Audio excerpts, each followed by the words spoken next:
আসসালামু আলাইকুম। আজকে আমরা বানাচ্ছি বিকেলের নাস্তায় ফ্রেঞ্চ ফ্রাই। ফ্রেঞ্চ ফ্রাইয়ের জন্য আলু আপনাদের পরিমাণ মতো নেবেন এবং সেটা কেটে সিদ্ধ করে নেবেন। আমি অলরেডি আলু কেটে সিদ্ধ করে নিয়েছি। এখন আমি ফ্রেঞ্চ ফ্রাই ভাজি করার জন্য ময়দা নিয়ে নিচ্ছি 1 চা চামচ, আরও 1 চা চামচ দিয়ে দিচ্ছি ময়দা নিয়ে দিয়ে দিচ্ছি লাল মরিচের গুঁড়া 1 চা চামচের অর্ধেক মতো লবণ, যেটা আগে আমি অর্ধেক দিয়ে দিছি আলু সিদ্ধ করার জন্য। এর জন্য আপনারা আপনাদের পরিমাণ মতো বা স্বাদ মতো লবণ দিয়ে নেবেন। দিয়ে দিচ্ছি আধা চা চামচ পরিমাণ বেকিং পাউডার। এখন সবগুলোকে একসাথে মিক্স করব।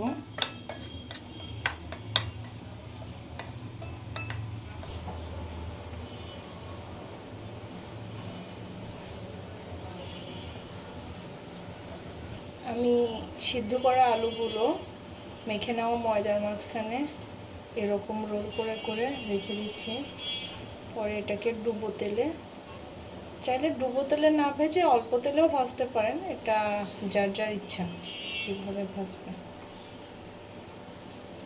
এগুলো আগে করে নেব, তারপরে প্যানে তেল বসিয়ে এটাতে ভেজে ফেলব।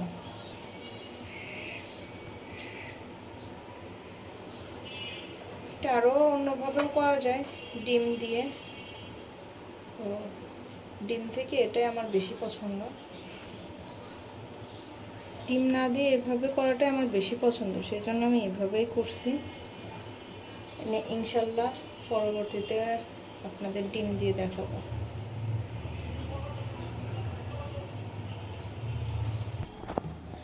এখন আমরা দিয়ে দিচ্ছি প্যানে তেল। এটা আগে তেল ছিল, আমি কাবাব ভেজেছিলাম, সেই কাবাবের তেলটার মধ্যে আমি দিয়ে দিলাম তেলগুলো। তেলটা যত বেশি ভালো বা যত বেশি পরিমাণে হবে ফ্রেঞ্চ ফ্রাই তত মজা হবে বা মুচমুচে হবে। এমনিতেও আমরা জানি ভাজি টাজির জন্য যত তেল তত মজা,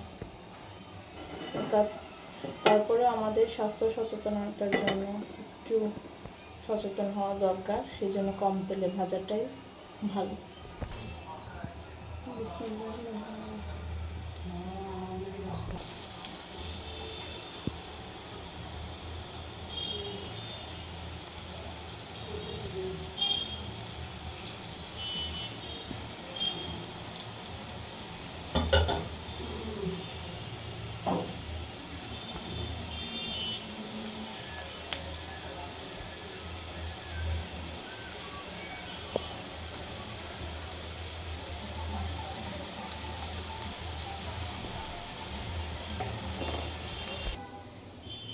হয়ে গেছে আমাদের কি এটা ফ্রেঞ্চ ফ্রাই।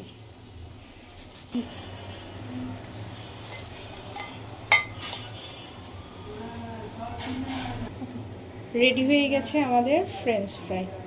বিকেলের নাস্তা ঝটপট একটা রেসিপি, চাইলে আপনারা দেখে শিখে নিতে পারেন।